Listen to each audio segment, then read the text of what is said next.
Alright, things seem to be heating up in episode 4 of The Falcon and Winter Soldier. Let's talk about the episode.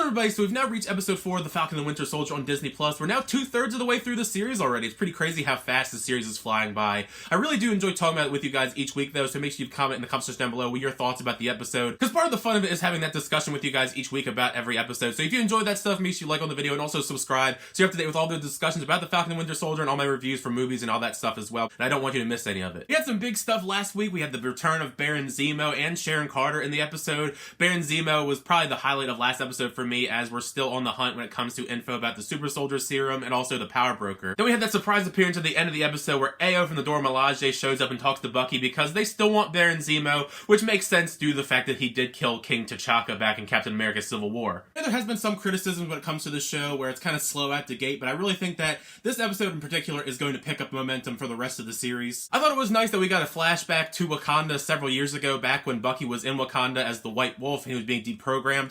We actually see that Ao was involved with deprogramming Bucky, which I thought was kind of surprising because we do know from the post-credit scene in Black Panther that Shuri was the one who helped, for the most part, actually deprogram him, but it was nice to see that Ao was also a part of that as well. Ao tells Bucky that he has about 8 hours with Zemo before they come collect him, and Ao, I mean, if you've seen the movies, you know that she doesn't play games, and she really means it because the Dora Milaje do end up showing up later on in the episode, but I'll get to that when we get there. Baron Zemo was the MVP of the last episode for me, and he's still really great once again in this episode. He's still being very strategic, even with his info that he held hostage so they won't take him away early on, because he knows where Donya Madani's actual funeral thing is that Karli Morgenthau is going to be at. They do all this searching around, asking around, but he's the one who actually gets the info, offering the kids Turkish delights, because of course he's gonna get the kids that spill the beans when they give him some candy. To my surprise, John Walker and Battlestar seem to find Sam, Bucky, and Zemo very fast. They run into each other in the city.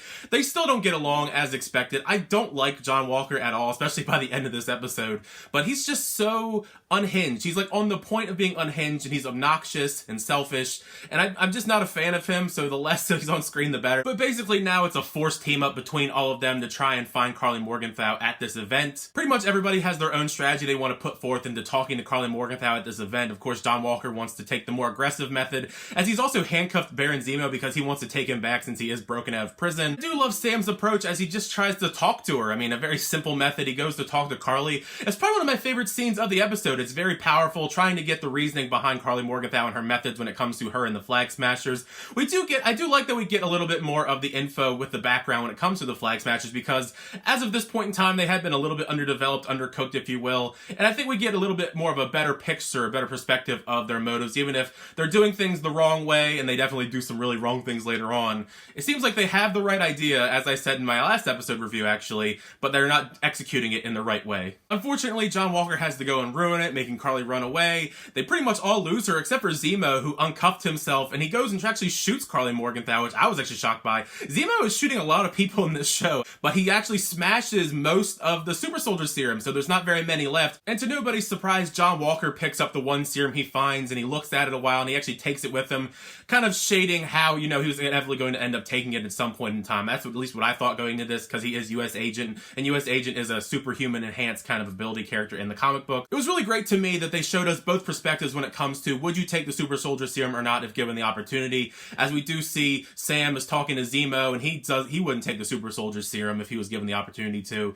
And then we see Battlestar and John Walker talking about it later on. Of course they would. The moment in the episode that really surprised me is when John Walker goes to talk to Sam, Bucky, and Zemo, because he wants to collect Zemo, of course, because he escaped, and he starts trying to act all tough to Bucky, Sam, and all them, and it's just not working. You can even see Battlestar is just looking at him, and he is just confused at why he's acting this way. But the Dora Milaje show up, and they want Zemo, as we all expected. They are women of their word, and they kick the shit out of everybody. They kick the shit out of John Walker, Battlestar, even Sam and Bucky when they try and jump in. Ao literally disarms Bucky. I mean, she just starts doing some stuff to his arm, and it just falls off his body. That was a shocking moment to me, because I didn't know they could do that, and he didn't either. You can tell after this defeat is kind of the breaking point when it comes to John Walker, because he's been unhinged this entire time, but he realizes, just as a normal guy, he can't compete against anyone. I mean, he pretty much sucks at every fight that he has until he takes the super soldier serum. We end the episode with one more fight between the Flag Smashers and Sam, Bucky, and all them. I actually thought that was probably the best fight of the episode, as Sam and Bucky take on the different Flag Smashers, and we see Battlestar actually gets captured for a minute there, and John Walker's off on his own. He actually beats up a Flag Smasher for once, and you could definitely tell he takes the super soldier serum because he bends a bar and then kicks a guy and he goes flying afterwards. But the big shocker for me is during all of this commotion, the Flag Smashers actually killed Battlestar accidentally. I wasn't expecting Battlestar to die that way. He just like gets launched into a pillar and dies. But that seemed to be the final straw for John Walker as he goes and chases off, finds a Flag Smasher, and then in front of this whole entire audience, he just bashes the dude to death with the shield. I mean, wow. I mean, I wasn't expecting that. I mean, John Walker is a very unhinged character, but even this is a little bit extreme, even for Captain America.